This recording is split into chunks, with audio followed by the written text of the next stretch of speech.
Welcome back to another episode of the Liberated Woman podcast. I'm so grateful that you are tuning in once again for another episode of Feminine Wisdom, for teachings on ancestral wisdom, for your liberation.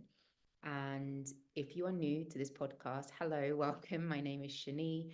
I am a rebirthing breathwork facilitator, ancestral healer, light language channel, and I am here to be in service to your liberation. Everything that I do in this world, the way that I walk my path on this planet, is in service to your liberation, to my liberation, to the liberation of all women on this planet, for our ancestors and for ourselves and for our legacy, our future generations. And I really just truly believe that when we break these ancestral chains, when we witness what it is that lives within us that is not ours to carry anymore, when we understand that so much of what we are carrying belongs to our ancestors and we get to choose another way and we get to say the story ends with me, I get to break this cycle so that I can create a new paradigm, a new shift, a new way of living for myself first and foremost, and then for my ancestors who couldn't, and then for my future generation, for my children, for my legacy, for the ones that come after me, for the ones that are going to walk this planet when I am no longer here. But I am changing this now so that they don't have to continue on living out the same patterns that I have been living out and that my ancestors lived out. So, in today's episode, I really want to speak to my latest journey with ancestral healing around liberating a part of my wounding that was rooted very deeply in ancestral suffering and starting to unfurl and unfold what it actually means to live in ancestral joy. And this has been a really deep, long, powerful journey for me. And it's been hugely unfolding since we arrived in Mexico, particularly since we've landed in San Cristobal de las Casas, which I recently found out San Cristobal was the saint, apparently, of weary travelers who needed a place to come and lay down their heads for a while to rest. And that's exactly what we've been doing here. We've been spending time with the land, spending time with each other, spending time on our own, having a lot of space. I've been dedicating this month to self-devotion and practice for myself, where I've been deeply, deeply connecting with my ancestors, my ancestral wounds, and really alchemizing so much because I'm in a place that feels very grounded, very held by the mountains around me, by the land around me. And because I have chosen to devote myself every day to these practices to start working through these deeper layers of ancestral wounds that have been playing out for me in my life.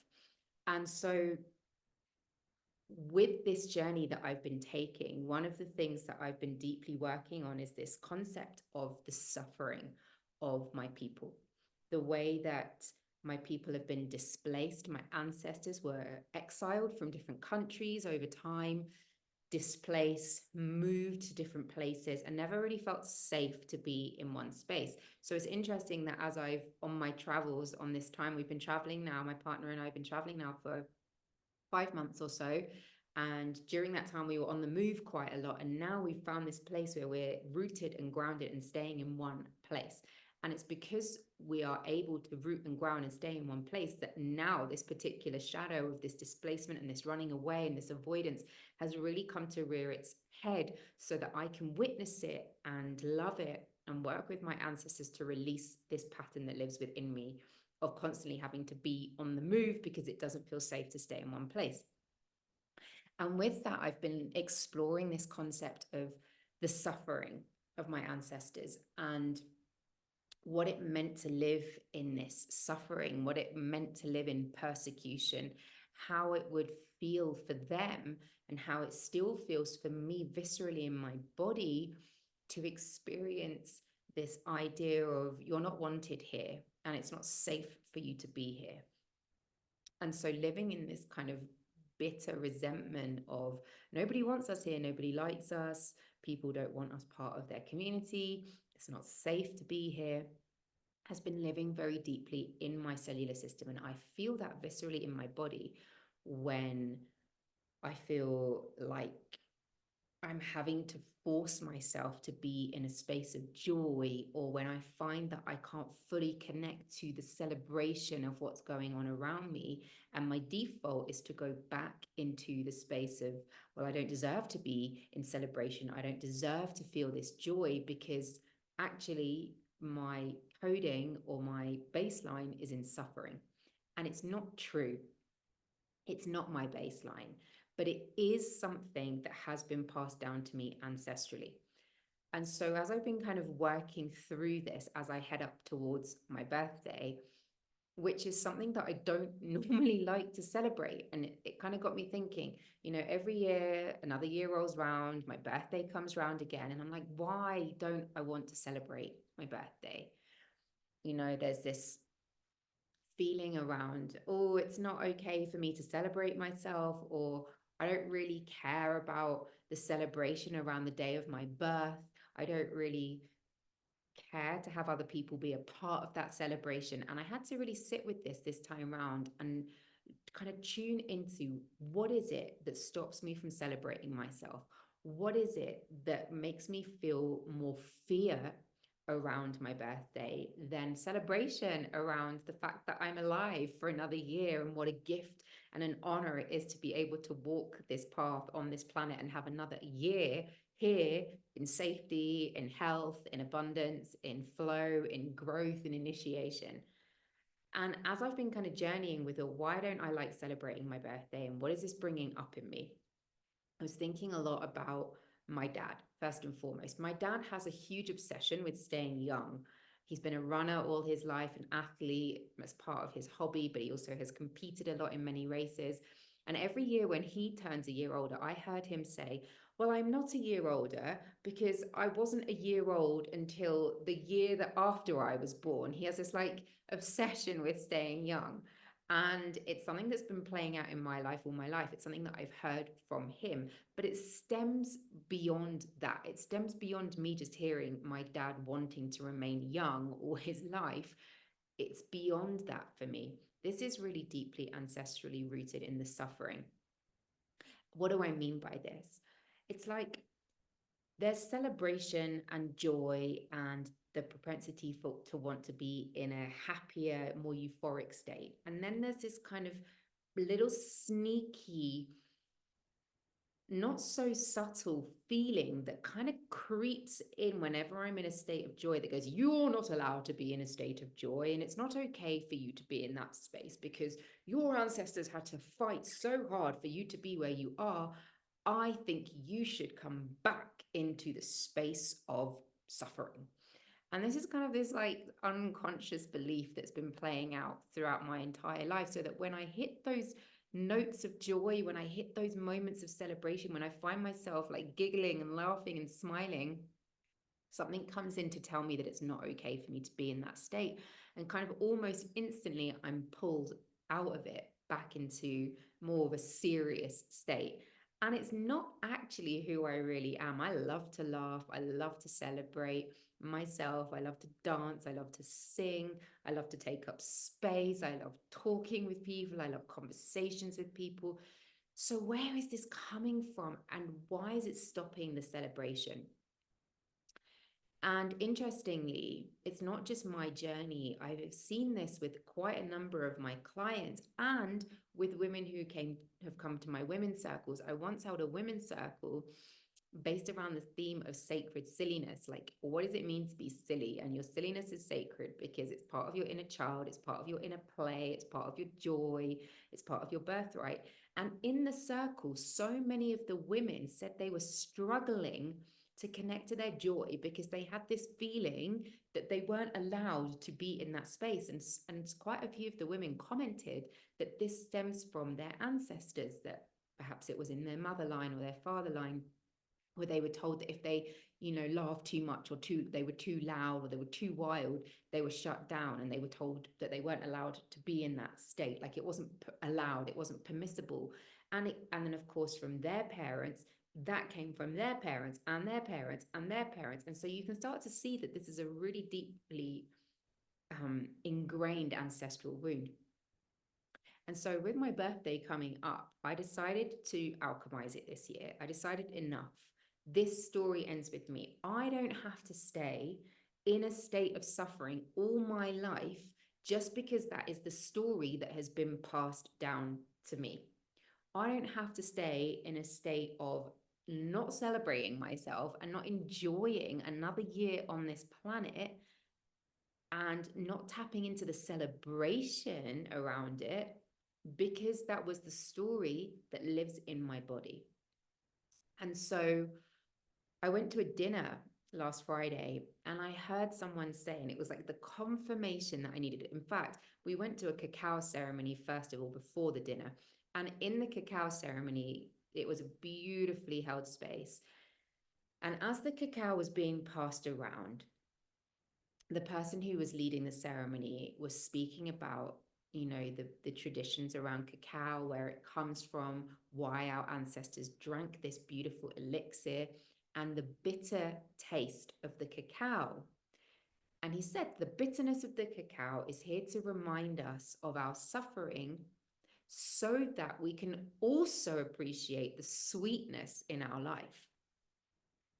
So first of all, we have to taste the bitterness to find the sweetness. Now that's true. We need opposites because without one or the other, we wouldn't be able to know what one or the other felt like. We would always be in this neutral space, and that also would kind of feel quite boring, and we would never really experience the wholeness and the fullness of what life has to offer us.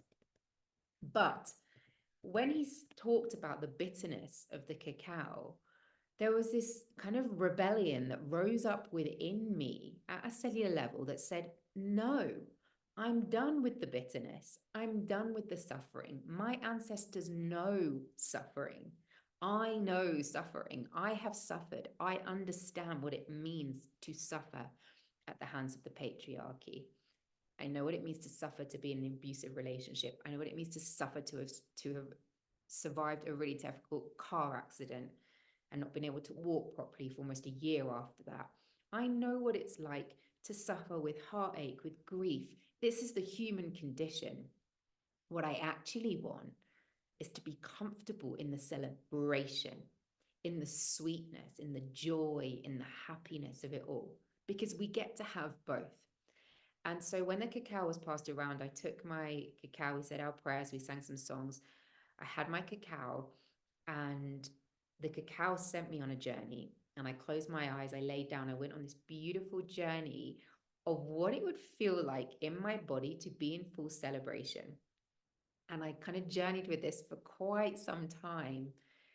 And when I came out of it, it was so beautiful because I understood at that point that I get to say no. Like, here's the bitter cacao. Come on, taste the bitterness. You've got to have the bitterness before the sweet, the bittersweet, you know? And I was like, no, I don't. I don't always have to have the bitterness to enjoy the sweet. I know bitterness. Now I get to enjoy the sweet. And when we went downstairs for the dinner, and we had what's known as a Kabbalat Shabbat, it's a special dinner for Friday night for Jewish people. But we had a whole range of international people there. I think myself, my partner, and this guy were the only Jewish people there, actually. And it was beautiful because as he explained each part of what we do in Kabbalat Shabbat, the lighting of the candles, the blessing on the bread, the blessing on the wine, he said, and it was like this beautiful confirmation of the journey that I've been working through and alchemizing. He said, above love in Judaism is this beautiful connection to joy. Like, joy and celebration is like the highest form of love in our tradition, in our culture. And in that moment, it was like this light bulb moment of, oh, wow, I have spent so long healing my ancestral wounds of suffering that I forgot about the beautiful celebration that my ancestors had, that they still have, that lives in my lineage. The beautiful way that they love to praise people and shower people in love, and they love to dance and sing, and there's always a cause for a celebration. They love to see people get married, and they love to see people have babies, and they love to see people get in community, and they love to support each other and hold each other and dance with each other and share poetry and stories with each other and really celebrate each other. And when I really tuned into that in that moment when he said it, it was like this huge veil had lifted off of me. All these years that I've been connecting to the suffering, and I've been working through that really deeply through ancestral healing, through breathwork journeys, through somatic experiencing sessions, through meditations, through movement, through ecstatic dance. I always go on these kind of journeys around this. And it really unlocked something for me in that moment. And my choice point is this: I either can stay in the suffering and say, okay, well, to honor my ancestors, I better stay in that space of suffering because that's where they were. Or I can choose to say the story ends with me right here, right now. And I actually want to expand the capacity in my nervous system to hold joy and to hold celebration. And so many people struggle with this, to have the capacity in your nervous system to hold the joy. We can experience the joy, but to hold it and to not let it freak us out so that we run away and we shut down and we go straight back into the suffering, that's something completely different. And so the journey now is to hold that capacity. And it's not just my journey, because when I do this for myself, I'm not only liberating my ancestors, when I have children, I'm going to be able to pass down more joy to them, more celebration, more silliness, more play. Now, I was a drama teacher for 16 years. So there was something in me that loved being that playful inner child. I would love playing games with my students. I loved seeing them in that creation stage of play, of creativity, of like the make-believe world, the imaginary world, when I would become a character and I'd see their faces light up and they were so engaged in the storytelling that I told them. So there's been that, like, it's been in me all my life, and yet there was this ancestral wound of stopping me from being fully in it. And it's time to break those chains.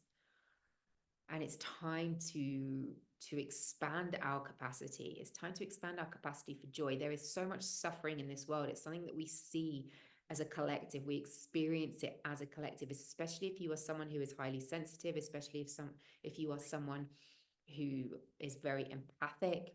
You are going to be feeling the collective suffering. So now we know that we have to be comfortable in the uncomfortable. That's part of the journey. That's part of the healing journey. It's part of the liberation journey. But we also get to feel comfortable in the joy and the celebration. So this year, as I turn an age that I don't feel overly comfortable with, I'm going to alchemize my fear of getting older. I'm going to alchemize my suffering and my ancestral wound and celebrate it. I've invited people over to the house that we're staying in. We're going to have a dinner, we're going to play, we're going to jam, and I'm going to celebrate it because it is incredible to be alive on this planet at this time. It is incredible that we get to walk this path, break these chains, and live. We get to live. This is beauty, pure and utter beauty, and that is enough to bring us joy. So I hope you've enjoyed this episode today. Thank you so much for tuning in to another episode of The Liberated Women. If you liked this episode and you feel that it resonated with you, I'd love to hear from you. Send me a DM on Instagram at shani.ben-aroya. Send me a message here on YouTube if you're watching it on YouTube. Share it on your stories, tag me, because we are here to liberate so many people. This is the path that we are on, the path of sovereignty, the path of liberation.